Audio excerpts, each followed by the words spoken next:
Assalamualaikum warahmatullahi wabarakatuh. Salam sejahtera untuk kita semua. Pada kesempatan kali ini, kelompok kami akan membahas kasus korupsi Bank Bali. Berikut adalah nama anggota kelompok kami. Langsung saja, kita mulai pembahasannya. Pertama, kita akan membahas mengenai profil Bank Bali dan skandal apa yang menimpanya. Bank Bali didirikan oleh Jaya Ramli pada tahun 1954. Awalnya bank ini bernama Bank Persatuan Dagang Indonesia yang beroperasi atas keputusan Menteri Keuangan nomor 1937 yang tertanggal pada 19 Februari 1957. Bank Perdagangan Indonesia akhirnya berganti nama menjadi PT Bank Bali pada tahun 1971. Karena perkembangan yang pesat, akhirnya Bank Bali melakukan initial public offering pada 1989 dan tercatat di Bursa Efek Jakarta dengan kode saham BNLI. Pada tahun 1994, Bank Bali telah memiliki 243 kantor cabang dan cabang pembantu di Indonesia serta 2 kantor cabang luar negeri di Los Angeles dan Cayman Island.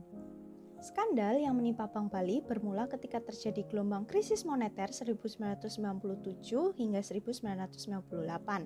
Secara garis besar, skandal yang menimpa Bank Bali berkaitan dengan cashi atau pengalihan hak penagihan piutang.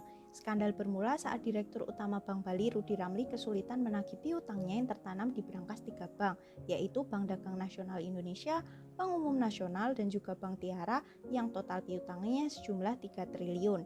Hingga ketika bank ini masuk perawatan Badan Penyihatan Perbankan Nasional, tagihan tersebut juga tak kunjung cair. Di tengah keputusasaannya, akhirnya Rudi Ramli menjalin kerjasama dengan PT Era Giat Prima atau EGP dengan kontrak bahwa EGP akan mendapatkan fee sebesar 60% piutang yang ditagih atau sebesar 546 miliar. Pada Januari 1999, Bank Indonesia dan BPPN akhirnya setuju untuk mengucurkan dana Bank Bali sebesar 905 miliar. Ahli hukum Prajoto mencium kejanggalan cashi ini, dan benar saja rupanya cashi ini merupakan pencairan fiktif karena cashi ini tak diketahui oleh BPPN, juga tak dilaporkan ke Bapepam dan juga Bursa Efek Jakarta. Akibat kejadian ini, negara rugi sebesar 905 miliar. Skandal ini juga merupakan kasus korupsi yang cukup besar dan merupakan kejahatan perbankan, juga kejahatan kerah putih karena pihak yang terlibat di dalamnya itu menyalahgunakan wewenang. Berikut merupakan kronologi kasus Bank Bali. Kasus Bank Bali terungkap bermula dari surat keputusan yang dikeluarkan untuk mengatasi krisis kepercayaan perbankan, yaitu Surat Keputusan Presiden nomor 26 tahun 1998 pada 26 Januari yang berisi jaminan atas kewajiban pembayaran bank umum. Pemerintah juga mengeluarkan surat keputusan bersama BPPN dan Bank Indonesia tentang petunjuk pelaksanaan penjaminan pada 8 Maret 1998. Atas dikeluarkannya surat keputusan tersebut, Bank Dagang Nasional Indonesia mendapatkan surat jatuh tempo utang dari Bank Bali pada tanggal 18 Maret atas utang-utangnya yang telah jatuh tempo pada tanggal 2 hingga 16 Maret yang terdiri dari 6 transaksi. Namun, pada tanggal 9 Juli, Bank Dagang Nasional Indonesia memberikan pernyataan kepada Bank Bali bahwa klaim atas kewajiban sudah diajukan ke BPPN, sehingga Bank Bali mengirimkan surat kepada BPPN pada tanggal 21 Oktober untuk perihal tagihan pada Bank Dagang Nasional Indonesia sebesar 428,25 miliar dan kepada Bank Umum Nasional sebesar 200 miliar. Sayangnya, pada tanggal 27 Oktober 1998, Bank Indonesia menolak pemrosesan klaim Bank Bali dengan alasan klaim belum terdaftar dan terlambat mengajukan klaim. 1 klaim tidak terdaftar dan 1 klaim ditolak karena tidak termasuk dalam jenis kewajiban yang dijamin atau transaksi forward sale. Tidak cukup sampai di situ, pada tanggal 23 Desember 1998, Bank Bali kembali mengirimkan surat ke BPPN dan meminta bantuan atas masalah penolakan klaim sebelumnya. Tidak mendapat jawaban atas masalah tersebut, pada tanggal 1 Januari 1999, Bank Bali dan PT Era Giat Prima menyepakati cashi senilai 3 triliun atas tagihan kepada Bank Dagang Nasional Indonesia, Bank Umum Nasional, dan Bank Tiara Sehingga pada 9 Maret 1999, PT Era Giat Prima memberi surat kepada Bank Bali untuk menagih ke Bank Umum Nasional, dan Bank Dagang Nasional Indonesia kemudian mengkreditkannya ke rekening perusahaan. Pada 1 Juni 1999, BPPN berhasil meminta Bank Indonesia melakukan pembayaran dana antar bank kepada Bank Bali sebesar 905 miliar, karena pada 14 Mei terdapat revisi surat keputusan bersama program penjaminan pemerintah untuk keterlambatan administratif dapat diterima selama tagihan valid. Namun, ketika uang telah keluar dari Bank Indonesia, pada 9 Juni 1999, PT Era Giat Prima malah mengubah surat perjanjian dengan penyelesaian transaksi pemindah bukuan sebesar 141 miliar ke PT Era Giat Prima atas sisa tagihan. 20 Juli 1999, Standar Chartered Bank melaporkan hasil due diligence yang pertama terjadi tambahan kerugian sehubungan dengan klaim antar bank sebesar 905 miliar dan adanya usaha penjualan aset-aset bank oleh manajemen. Jaringan money politics dibeberkan oleh ahli perbankan Prajoto pada 30 Juli 1999 dalam transaksi penagihan piutang ketiga bank sebesar 3 triliun yang melibatkan Setia Novanto selaku Dirut PT Era Giat Prima yang didukung sejumlah pejabat tinggi negara. Atas berbagai permasalahan tersebut, dibentuklah tim investigasi oleh BPPN di bawah pengawasan International Review Committee, dan pada 9 November 1999, Kejaksaan Agung memeriksa Syahril Sabirin sebagai saksi atas skandal Bank Bali. Dan pada 5 Juni 2000, Syahril Sabirin ditetapkan sebagai tersangka karena Wakil Dirut Bank Bali Firman Sojaja telah mengakui adanya pertemuan di Hotel Mulia pada 11 Februari 1999 yang membahas mengenai Casey, dan Syahril Sabirin tidak menerapkan prinsip kehati-hatian yang merupakan prinsip perbankan. Kemudian dilanjutkan pada 12 Agustus 2000 dengan pendakwaan Joko Chandra atas pencairan dana sebesar 905 miliar. Pihak yang terlibat dalam skandal Bank Bali kami kelompokkan menjadi 3, yaitu pihak Bank Bali, Era Giat Prima, dan beberapa petinggi negara. Dari pihak Bank Bali ada 4 tersangka, yaitu Rudy Ramli selaku Direktur Utama Bank Bali. Rudy Ramli berperan dalam penandatanganan kontrak dengan Joko Chandra dan melakukan beberapa lobi dengan beberapa petinggi negara untuk mempermudah pengucuran dana. 3 pihak lain yang juga terseret yaitu Firman selaku Wakil Direktur Utama dan 2 direktur lain yang juga terkena imbasnya, yaitu Henry Kurniawan dan juga Rusli Supriyadi. Keempatnya dibebaskan melalui putusan sela Pengadilan Negeri Jakarta Selatan pada Desember 1999 karena hakim tidak menerima tuduhan terhadap 4 pihak Bank Bali tersebut. Selanjutnya dari pihak PT EGP, Joko Chandra menjadi pelaku utama dalam skandal ini karena ia telah menekan Direktur Utama Bank Bali untuk menandatangani kontrak Casey dan memaksa BPPN untuk segera mencairkan dana.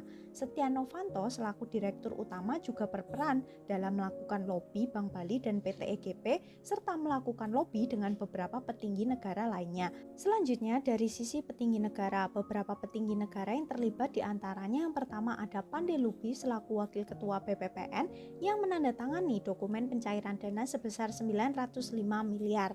Lalu ada Andreas Baramuli selaku Ketua Dewan Pertimbangan Agung yang memimpin beberapa pertemuan untuk merumuskan taktik pencairan piutang. Ada Bambang Subianto selaku Menteri Keuangan dan juga Syahril Sabirin selaku Gubernur Bank Indonesia memudahkan dalam memberikan izin bahwa Bank Bali lolos dalam uji kelayakan. Dan yang terakhir adalah Tanri Abeng selaku Menteri BUMN yang juga sering mengikuti pertemuan dalam mempermudah pencairan piutang. Secara garis besar, para petinggi negara ini mempercepat pencairan dana untuk Bank Bali. Selanjutnya adalah bukti kasus korupsi Bank Bali. Bukti kasus yang pertama yaitu adanya Casey atau bukti pengalihan hak tagih yang ditandatangani Rudy Ramli selaku Direktur Utama Bank Bali dan PT Era Giat Prima yang dipimpin Joko Chandra sebagai direkturnya pada Januari 1999. Casey ini membuktikan adanya perjanjian yang sah bahwa hak penagihan piutang dilimpahkan kepada PT EGP. Disebutkan bahwa PT EGP akan menerima fee setengah dari jumlah piutang yang dapat ditagih. KESI Bank Bali akhirnya disetujui oleh Bank Indonesia dan BPPN. Akan tetapi, yang masuk ke rekening Bank Bali hanya sebesar 359 atau 40%-nya saja. Sisanya masuk ke rekening PT EGP. Barang bukti yang selanjutnya yaitu berupa dana yang ada di escrow account atau akun penampungan milik Bank Bali senilai 546 miliar rupiah. Dana ini merupakan kerugian yang muncul akibat pembayaran keluar dari bank sehubungan dengan klaim antar bank 905 miliar rupiah. Menariknya, pada putusan Pengadilan Negeri Jakarta Selatan tahun 2000, barang bukti ini justru diminta untuk dikembalikan kepada PT EGP. Dan putusan tersebut juga membebaskan Joko Chandra karena dianggap bukan kasus pidana, melainkan kasus perdata. Hal ini diperkuat dengan putusan MA tanggal 28 Juni 2001. Akan tetapi, anggota Hakim Kasasi Artijo Alkostar mengajukan dissenting opinion dengan menyatakan bahwa Joko bersalah melakukan tindak pidana korupsi. Sehingga putusan MA tahun 2009 memerintahkan dana tersebut sebesar 546 miliar harus dirampas untuk dikembalikan kepada negara, dan Joko Chandra dijatuhi hukuman penjara 2 tahun dengan denda 15 juta. Bukti yang selanjutnya yaitu seluruh barang bukti lainnya berupa dokumen dan surat-surat yang terlampir dalam berkas 2 putusan MA. Contohnya yaitu beberapa surat kuasa yang ditulis oleh Joko Chandra guna mempengaruhi pejabat-pejabat yang memiliki otoritas untuk mempercepat proses pencairan dana piutang milik Bank Bali yang ada di Bank Indonesia. Adapun putusan MA tersebut yang pertama nomor 12 PK Pidana Khusus tahun 2009 yang menetapkan Joko Chandra bersalah atas tindak pidana korupsi dan dijatuhi hukuman 2 tahun penjara. Putusan MA yang kedua yaitu nomor 100 PK Pidana Khusus tahun 2009 yang berisi penolakan pengajuan peninjauan kembali atau PK oleh Joko Chandra. Pembahasannya selanjutnya adalah hukum yang dilanggar pada kasus korupsi kali ini.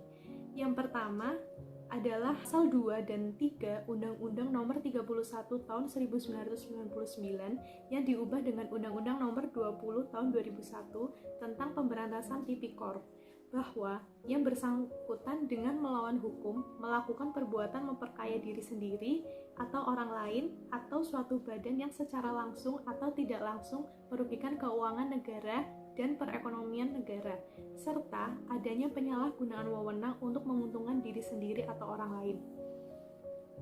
Hukum yang dilanggar selanjutnya yaitu pasal 2 Undang-Undang Nomor 7 Tahun 1992 yang diubah dengan Undang-Undang Nomor 10 Tahun 1998 tentang perbankan. Dikatakan bahwa Gubernur Bank Indonesia saat itu, Syahril Sabirin, tidak menerapkan prinsip kehati-hatian yang merupakan prinsip perbankan di dalam undang-undang. Selanjutnya, kasus korupsi Bank Bali ini juga melanggar pasal 363 ayat 1 dan 2 KUHP terkait adanya pemalsuan surat yang dapat menimbulkan suatu hak, perikatan, atau pembebasan hutang atau yang diperuntukkan sebagai bukti daripada suatu hal dengan maksud untuk memakai atau menyuruh orang lain memakai surat tersebut. Terkait dengan pemalsuan surat ini digunakan oleh beberapa pihak tersangkut dalam kasus pelarian Joko Chandra ke Papua Nugini dan Malaysia. Oke, selanjutnya kita akan membahas tentang proses pengadilan dan pelarian yang dilakukan oleh Joko Chandra. Ia ditetapkan sebagai tersangka pada tanggal 29 September 1999. Ia ditahan sampai bulan Agustus tahun 2000 dan dinyatakan bebas setelah Hakim Pengadilan Negeri Jakarta Selatan memutuskan ia bebas karena perbuatan yang ia lakukan bukan termasuk perbuatan pidana, melainkan perdata. Pada Juni 2001, Kejagung mengajukan peninjauan kembali, namun MA menolak PK dan membebaskan Joko Chandra dari semua tuduhan korupsi. Selanjutnya, pada Oktober 2008, Kejagung kembali mengajukan PK terhadap kasus Joko Chandra ke MA. Dan akhirnya pada tanggal 11 Juni 2009, MA memvonis Joko Chandra selama 2 tahun penjara dan harus membayar 15 juta rupiah serta uang Joko Chandra di Bank Bali sebesar 546 miliar rupiah lebih dirampas oleh negara. Namun, sehari sebelum putusan MA pada tanggal 10 Juni 2009, Joko Chandra kabur ke luar negeri dan resmi ditetapkan sebagai buron. Telah menjadi buron selama 11 tahun, Joko Chandra akhirnya ditangkap pada tanggal 30 Juli 2020 di Malaysia. Kasus pelarian Joko Chandra ini menambah daftar kasus tindak pidana yang ia lakukan. Dalam pelariannya, Joko Chandra memanfaatkan power dan kapabilitasnya dengan cara menyuap pejabat-pejabat negara, khususnya pejabat-pejabat yang mampu melindunginya selama buron di luar negeri dan keluar masuk Indonesia. Pelarian Joko Chandra mulai terdeteksi jejaknya setelah ia mendaftarkan proses peninjauan kembali ke Pengadilan Negeri Jakarta Selatan pada tanggal 8 Juni 2020.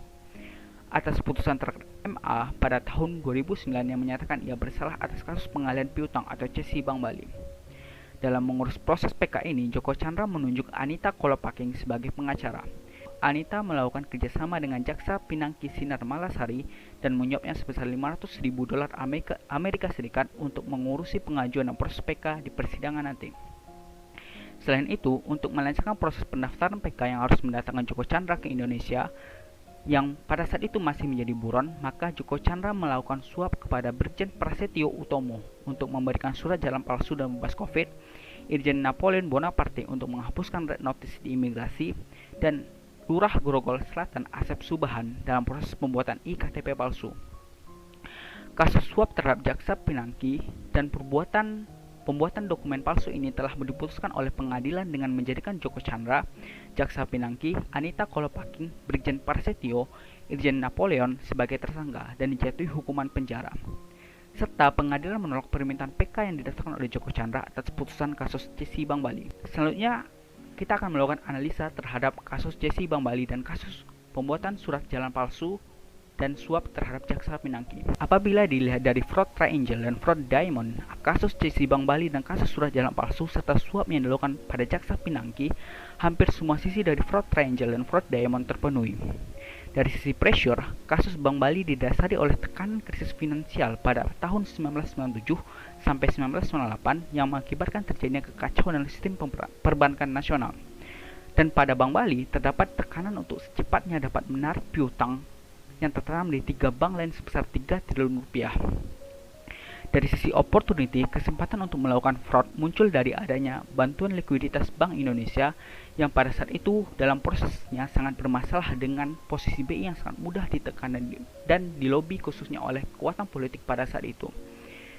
Pada sisi rationalization, para tersangka memiliki pembenaran yang sangat kuat atas tindakan yang mereka lakukan, dibuktikan dengan lamanya persidangan dan peninjauan kembali yang dilakukan berkali-kali dan baru selesai pada tahun 2009 atas putusan Mahkamah Agung. Khusus bagi Joko Chandra, ia menganggap dirinya sebagai korban ketidakadilan dan pelanggaran HAM atas kasus Bank Bali yang mengakibatkannya mengajukan PK pada tahun 2020. Untuk sisi kapabilitas, pada kasus ini dapat dilihat dengan jelas di kasus surat jalan palsu dan suap kepada Jaksa Pinangki. Joko Chandra dengan kapabilitas dan powernya dalam segi uang menyuap para penjabat negara untuk memuluskan proses pelariannya dan peninjauan kembali untuk dirinya atas putusan MA terhadap kasus Bank Bali.